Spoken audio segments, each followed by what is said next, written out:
Welcome to Really Old Movies. I'm your host, Harrison Scullin. Today I'll be reviewing a Frank Capra classic, It's a Wonderful Life, starring Jimmy Stewart and Donna Reed.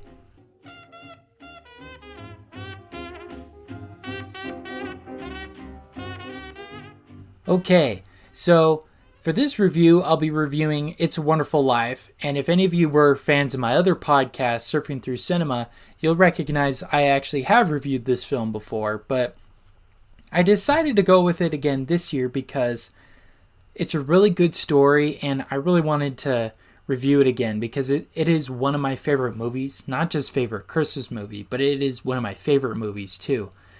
And I'll get into my thoughts on the plot, acting, directing, cinematography, special effects, and the music for It's a Wonderful Life.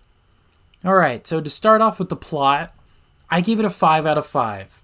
I think it is one of the greatest plots ever for a Christmas movie, and just plots in general of, you know, a person changing over time. It's got a great character arc, and I recently watched a video from Ben Shapiro of Daily Wire, and he pointed out something I never really noticed before, but this story is actually a play on the classic Christmas Carol story, where in that story, Scrooge sees his life as how it is and how it could be, right? Whereas in this, it's kind of a twist on it where near the end of it, George sees what his life would be like if he didn't exist. So very interesting play on that Christmas Carol storyline. And it makes sense why I like that one too, because that's also one of my favorite storylines. So just having that perspective and realization that, oh yeah, this is a pretty similar storyline, if not a take on it, I really like that. And like I was saying, I also really love the character arc of George Bailey. He's the most relatable character in the movie. And honestly, how many dads, how many men out there, how many parents have sacrificed their own dreams and aspirations to help fulfill those of others, including their own children? Like, this is probably the quintessential, story of a father, right? This is very relatable, and even though I myself am not a father, I could definitely tell that I'll go through a lot of the same things he went through. It's really, really great story, and I connected a lot with it personally. So, like I said, I gave it a 5 out of 5. Great storyline, great plot. Alright, now acting-wise, I gave it a 5 out of 5 as well. I think Jimmy Stewart is amazing in this role, and to me, this is one of his best, if not his best role. And just the fact knowing that this is the first movie he made after serving in World War II really adds depth and character, especially to the scenes where he's very emotional, like when he's praying in the bar or when he's, on the edge of the bridge there, right? Just knowing all the craziness he suffered through after the war, all of his, his PTSD that we call now. So it just really adds to that. It adds another layer of how good of an actor he is. And then also I gotta make a shout out to Donna Reed. She was amazing in this role as well, as his George Bailey's wife, Mary. Really great character and great acting on her part as well. And she played his hope, right? She's like the best example of hope in the movie. It's really good, great actors all around. Even Mr. Potter, good old Lionel Barrymore, great actor. He's kind of the great villain of the movie. He's really perfect in that role. He's kind of like a Scrooge character. So yeah, I love the acting in this as well. Really perfectly put together. 5 out of 5. Now that goes to directing. Also 5 out of 5. I mean, what else can I say that I haven't already, right? Frank Capra, he didn't go out to make one of the greatest movies ever, greatest Christmas movie ever.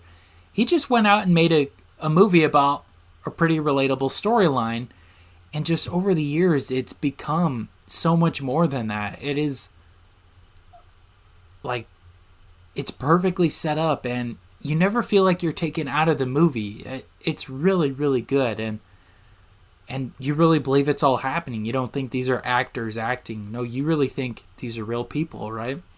So I really loved the directing. Pretty much any scene with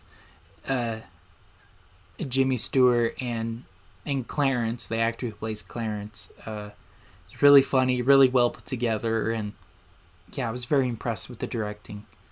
Alright, cinematography and special effects, once again a 5 out of 5. Really good. I love the snow that they used in this movie. Having grown up in a snow community, I really appreciated how realistic the snow was in this movie, because sometimes in Hollywood movies it looks pretty fake, but this looks really real. And just knowing they actually won an Academy Award for that, it just adds on to it. It's really good and really believable. And cinematography-wise, I love many of the close-up scenes, such as when George is praying at the bar, and any scene before he and Mary are married, they're like in shot together talking on the phone. That was really impressive too. You could really feel the emotion and see what the characters are thinking in each of these scenes. Really well put together. Now finally, music. I gave a 5 out of 5. There's not really a score to the movie.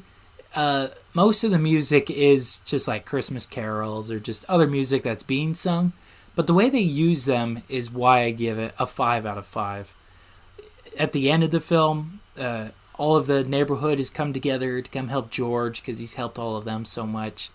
And just the way they're singing to him and how grateful they are for all the good he's done for them. It really brings a tear to your eye. It's a really, really good use of Christmas music and just music in general, really. Like I keep saying, this is not just a great Christmas movie, it's a great movie. So because of that, I give it a 5 out of 5. So tallying that all up, that brings my Letterboxd score to a 5 out of 5, as it has been for a long time. I don't think that'll ever change. I've seen this movie countless times. Every Christmas I watch it. This year I watched it in color. I think this is the first or second time I've seen it in color. I personally still like it in black and white, but it's interesting more of the things you notice when you see it in color that you didn't notice before. So if it's a first time watch, I recommend seeing it in black and white and keep doing that for a couple years and then eventually watch the color version. And I guess on Amazon I saw that there's a Mystery Science Theater, or former characters from that rather, who did a version of the movie of reviewing it. I haven't checked that out. Might be interesting. I don't know, but it's a great movie. I really recommend checking it out, especially during Christmas. This is a great Christmas movie. Probably one of the best. The only gripes I do have of it, and they're very, very minor, and I'm not going to deduct any points for it at all, but I did notice how it's a little... I think the backstory of George takes a little bit too long of the movie. I think a good chunk, like 75% of the movie, is the behind the scenes of George. And it's nice to get that in-depth look at the character, which is really cool. But because of that, the very end, it's like 15 minutes from when he meets Clarence. They see his life, what it'd be like if he wasn't born. And then going back to Bedford Falls to, redeem himself, basically. It's a very short amount of time in the movie. A good chunk of it is his backstory. So keep that in mind when you watch it. The most famous part of the movie doesn't happen till close to the last 15 minutes of the movie. But like I said, it's a great story, great setup. You get to learn about each of these different characters, how they relate to George, because that's a quintessential part of the movie is how he's connected to all those people. So I guess that makes sense why that takes a good chunk of it.